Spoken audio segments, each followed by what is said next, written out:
very happy to implement those. Within the community, as I said, limited skill set, barely literate. There was a huge trust deficit when we started working with the community.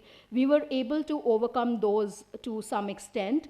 There has been a lack of familial support as far as the women entrepreneurs were concerned. But as the project rolled out and they were able to generate some kind of financial remuneration for their families and for themselves. In fact, I wish you could have seen the video. One of our women entrepreneurs is a physically challenged person, and till the project rolled out, she hadn't stepped out of her room in 2 years. That was the first time that she actually stepped out, because there's nobody in the family who can actually take her out. So she stepped out, she came to college, and she was the one who was, by the end of the project, making fantastic earrings and block printed handmade paper notebooks for us. And for her to be able to deposit her money in her bank account was a huge sort of a marker for her own independence. The positive that we had were most of the women were familiar with smartphones and internet. So technology really helped us in being connected and helping out. If I have to sum up the project outcomes, it can be divided into 3 sort of sets of engagements: empowerment through skill training, socioeconomic empowerment, and learning experience for the project team. As I said, that empowerment through skill training meant that we were training the marginalized women and working with women who were from non-artisanal backgrounds. We were giving them vocational and marketing skills, and we were able to link it to sustainable marketing outlets and the potential now to create a self-help group. But we moved away from that, and we achieved something which we had not envisaged when we had started the project in terms of socioeconomic empowerment. And now the women are feeling more confident, the group of 10 women that we are working with, and they're looking forward to creating a self-help group. For us, it's been a fantastic learning experience where with our undergraduate students, we were working as equal learning partners, and we were able to also sensitize our students to the kind of challenges in terms of their social responsibility and working with innovative ideas that were required for this particular project. So thank you. And again, we are extremely happy that we are able to share our experience with you. Please visit us at our Facebook page and do like the page. Thank you very much.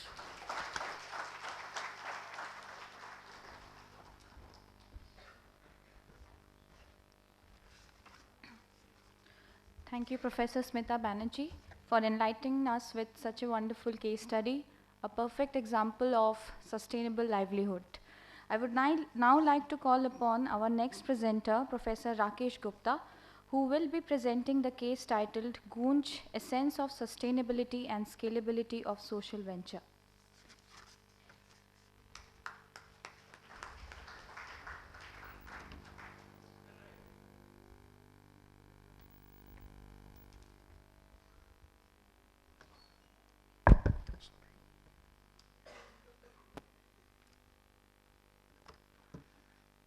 Very good afternoon to the dignitaries on dais, and good afternoon everyone here, and especially my co-author who is also sitting among us, Professor Shriparna Basu.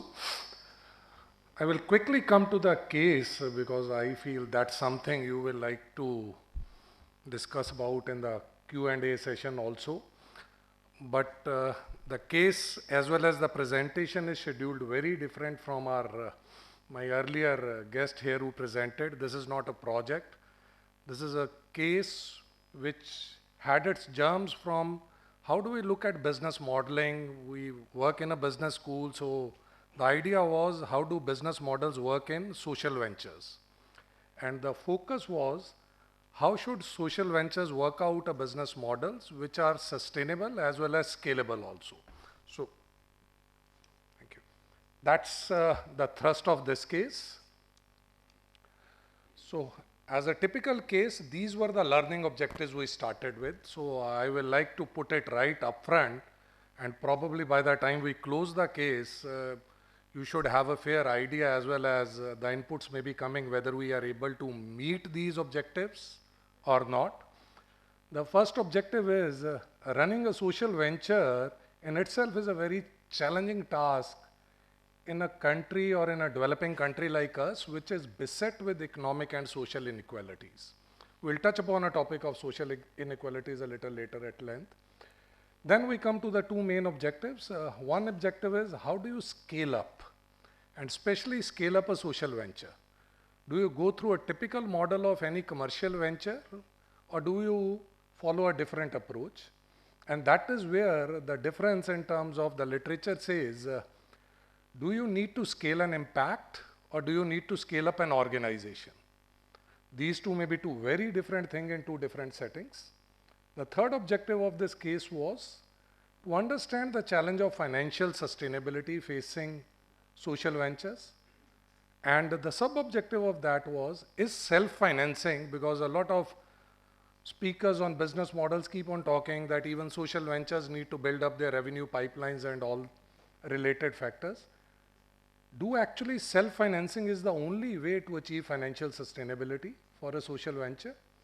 And how do you measure the impact of a social venture? Do you go with the traditional metrics to try to measure, or do you try to approach or come out with some different metrics in terms of? So these are some of the objectives. Now let me come to the case. Goonj, I think, is an organization a lot of you may be familiar with. The organization originated in Delhi NCR only. It was in 1998 when Anshu Gupta founded this venture along with his wife Meenakshi. Right from the beginning, they were very clear that it has to be a not-for-profit venture. The initial start was when they were looking out to distribute and find out old clothes. They said they went to their own cupboards, and the criteria was, we will like to pick up clothes which are perfectly in wearable conditions, but we have not used it in the last 3 years. And I think that became for them a template in the future of building such a large organization. And they said, even in those days, we could found out close to 67 odd clothing items, which were there, which we always used to think we will use it at some point of time, but we have not used it in the last 3 years.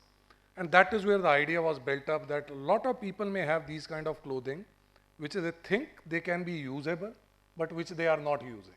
I think that's, we can say, the germ of the idea was. What sets Goonj apart from other venture is, there are a lot of other social initiatives which try to collect old clothes. But this is more towards an episodic kind of an exercise, either in winters or something, an earthquake happens and post that collection of clothes is something, or collection of other items is. But what sets Goonj apart is, they thought they will be doing it on a continuous basis. And that is where then the social venture unfolded. They found out the right set of people, how to reach out to them, and the related factors. Then the second thing which they added on over a period of time was, they not only collect clothes, but they repurpose clothes also. They spend a lot of time in terms of repairing those clothes so that they become usable for the people who are going to use that. One typical insight while interacting with the founder, he narrated to us, I will just like to share it. He said one of the typical factor we found out was the waist size of the people living in urban areas and the waist size of people living in rural areas is different. And initially we couldn't figure this out. This is a small insight, but we found a lot of clothes initially which we were sending to the rural areas, they were still not usable. That is where this idea of repurposing and repairing the existing clothes also came in. So that was the beginning part. Now touching upon a factor of inequality, and does this social venture in a typical sense also has a market or a audience which needs these old clothes?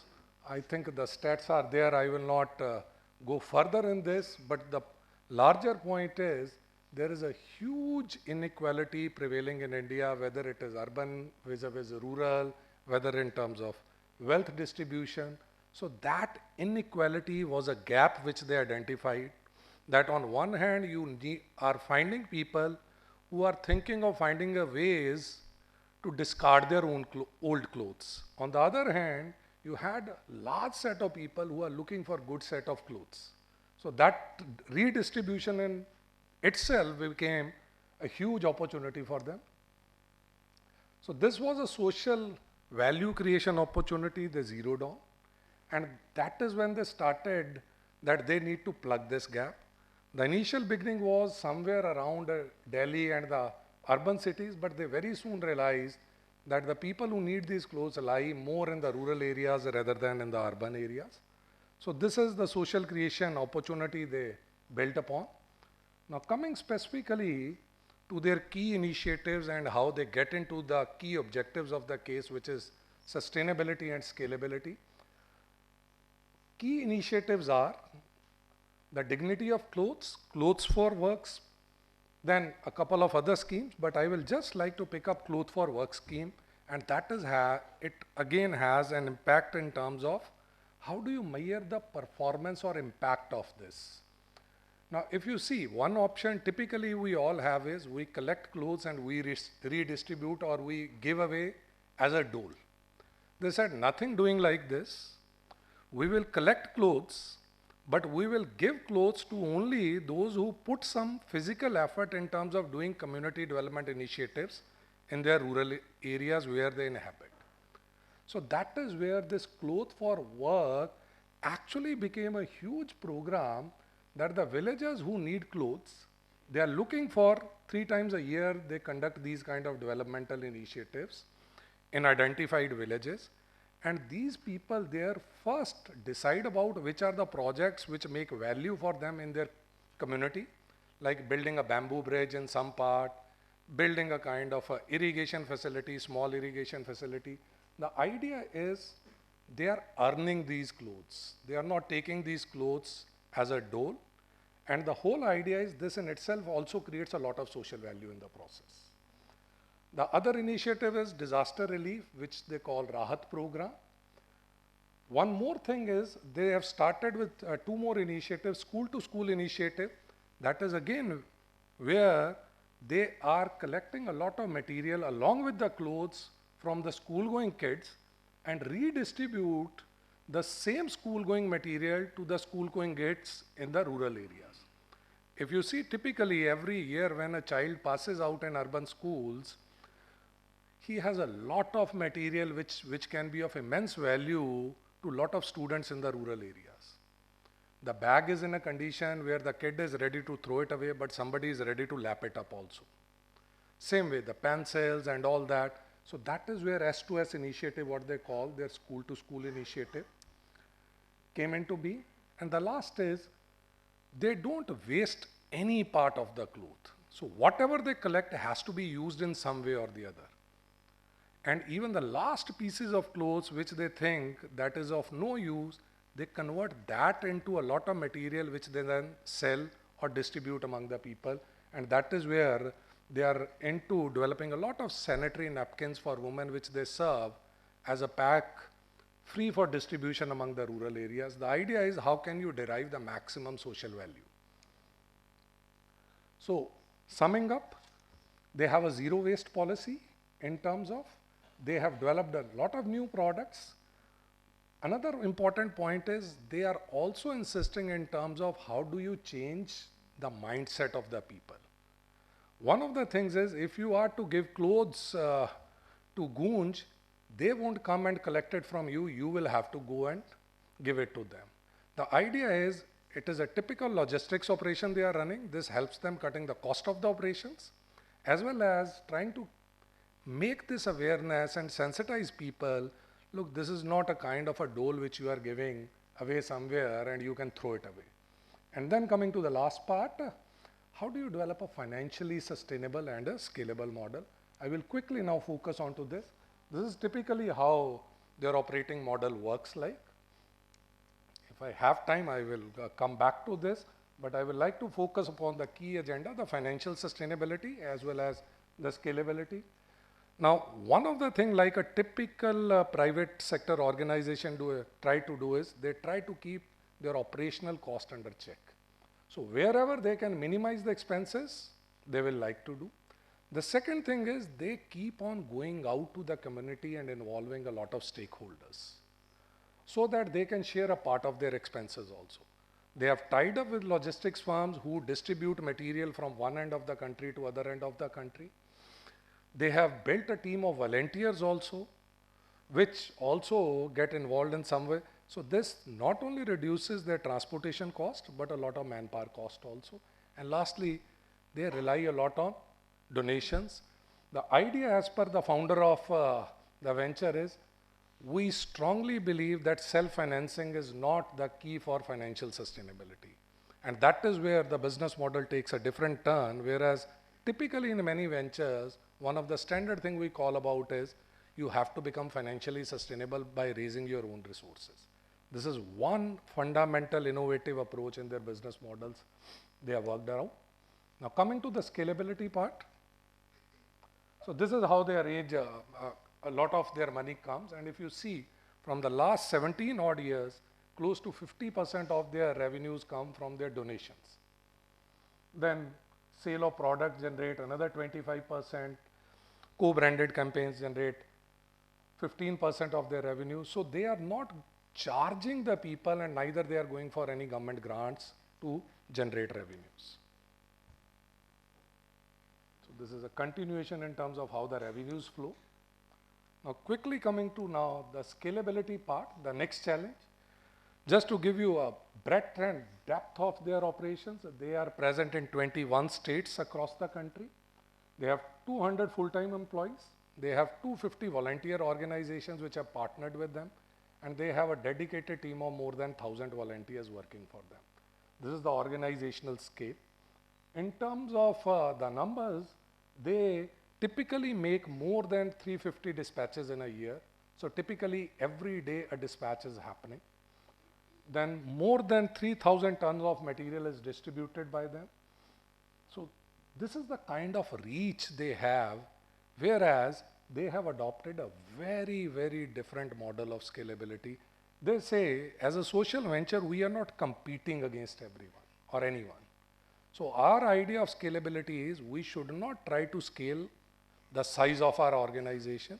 We should only focus in terms of scaling up the impact of our organization. And that is where they have encouraged other people also to replicate their business model. Whereas in any commercial organization, the idea is our business models are so sacrosanct, others should not be. They are oppositely going out of the way to encourage others to replicate their model. The idea is very clear. They should be able to scale up the impact, not an organization. So this is how they have gone about scaling up the impact. In terms of a overall model, what they have developed a philosophy is, this is a continuation in terms of the kind of social impact, the performance metrics they have been able to make.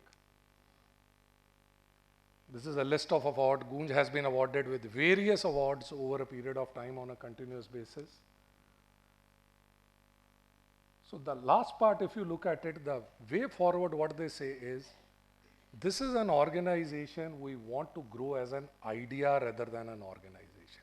And I think that one line in itself explains not only the social innovation, but what kind of different approach they have used to financial sustainability and an impact building part. And over a period of time, this is a kind of a business model, what I will quickly run through, last slide. So they have been able to address the neglected social problems. They have challenged the existing conventional wisdom and introduced a lot of innovative approaches to their approach or in their working approach. They have understood the local conditions better by involving people, and they have been trying to build sustainable solutions which is going to have a multiplier impact, and the essence is, let's try to make this world as a better place. So that's the case from our side. Thank you. Thanks for your patient hearing. And any suggestions, any questions and answers, most welcome. Thank you. Sure. One is, you're registered as a society or as a trust or as a Section 25 company? No, they have registered as a not-for-profit NGO. Societies Act. Societies Act. So are you now under the new CSR legislation receiving any corporate funding? No, sir, I think we are not from Gunj. We are the academician who have written this case. But to answer that specific point, I think the idea is that they partner with the various organizations, but the thinking of the founder is we don't need to build too much revenues also. In fact, one of the slide, because of shortage of time, I skipped is, they say our annual requirements are close to 4 crores on an annual basis. We don't And want that to you are getting from the sale of these clothes. Exactly. Sale, donations. So they have not gone out of the way also to create and build a kind of a revenue buffer through CSR initiatives. Okay. The same question addressed to you. Now that your model has turned out so successfully, what was your original funding operation, and how have you moved on from there? The original funding came with a very clear mandate in terms of the various heads that we could use.